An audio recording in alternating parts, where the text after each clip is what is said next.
சத்ருவானவன் உன்னை தேடிக்கொண்டேதான் இருப்பான். அல்லேலூயா. எப்ப நீ மாட்டுவேன்னு தேடிக்கொண்டேதான் இருப்பான்.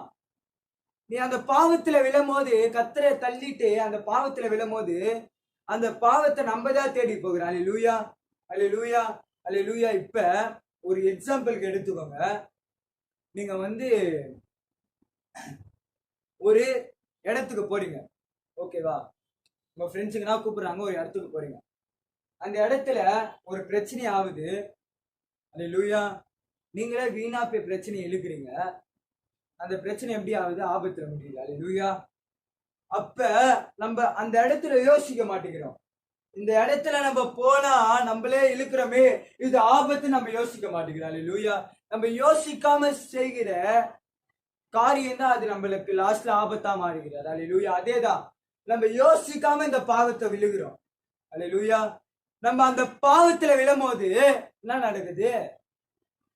மரணம் வருது, பிரச்சனை வருது, வேதனை வருது, ஆசீர்வாதம் கிடைக்க மாட்டேங்கிறது. அல்லேலூயா. இன்னைக்கு கர்த்தர் சொல்லுகிறாரு, என் இடத்துல அன்பு கூர்ந்து பரிசுத்தமானவர்களை அவங்க ஆத்துமாவை நான் காப்பாற்ற போகிறேன். எத்தனை பேர் விசுவாசிக்கிறீங்க? அல்லேலூயா. இன்னைக்கு எத்தனையோ பேர் உன்னை வெறுத்திருக்கலாம், எத்தனையோ பேர் உன்னை அசிங்கப்படுத்திருக்கலாம். அவங்க மத்தியில உன் ஆத்துமாவை காப்பாற்ற போகிறார். எத்தனை பேர் விசுவாசிக்கிறீங்க?